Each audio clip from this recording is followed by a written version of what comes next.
One more thing on a OnePlus 9.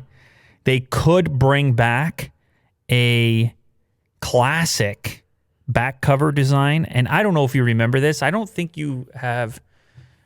You haven't really used OnePlus devices as far as the Pocket is concerned.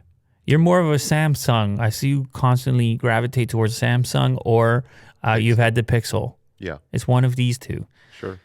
Anyway, the early OnePlus devices and some of their accessory cases had this finish on it called Sandstone. And it's this speckled, gritty, very unique finish that I haven't really seen other companies attempt. Some people love it. Some people hate it.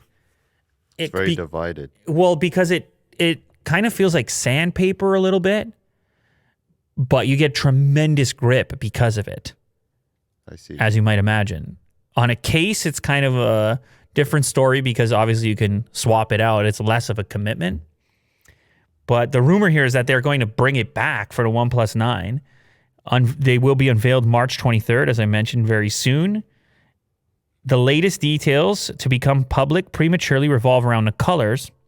We have a few renders of the OnePlus flagships, and some of the designs look familiar, except what you're going to notice as you flick through, you see a silver model there. You see a kind of a nice green, actually. I don't know. You might like it, Will.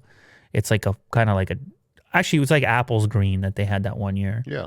Maybe there's a little more blue in this green. What did Apple call it? Midnight green. But this green may have a little more blue, but it's kind of military. It's kind of subdued.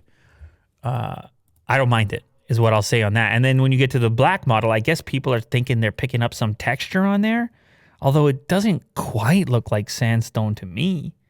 Not what I'm seeing right there. Maybe like a close-up look at the black model reveals that it's equipped with what looks like grippy, rough texture. A return to the sandstone design that used to make OnePlus phones so unique? I don't think so. I don't think I would say sandstone. I mean, it's very hard to say based on this image. Is it smoother, maybe? It could be an in-between, a hybrid. Yeah. A hybrid, so to speak. So it's not so sandpapery. Maybe, yeah, an homage to the original without being so distinctive. It's possible.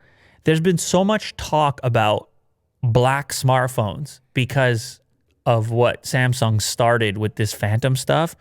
Remember that video, the promo video? Black is not black. You've never seen black. Our phone is the first one that's ever black. It's Phantom black.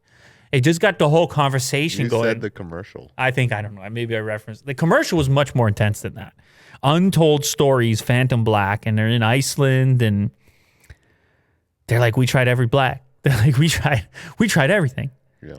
And yeah, it's kind of a funny commercial, but they ended up with something very simple in order to achieve what they achieved. But people seem to like it.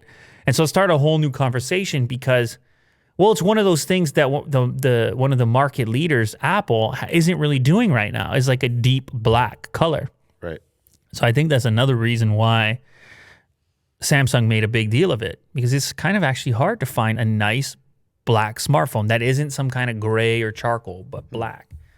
So we'll see what OnePlus brings to the table, but it does definitely look like there is a different finish only on the black model, and the blue and the green and the violet and whatever else is over there, I guess silver, they look to be more shimmery, and something different comes for the black one.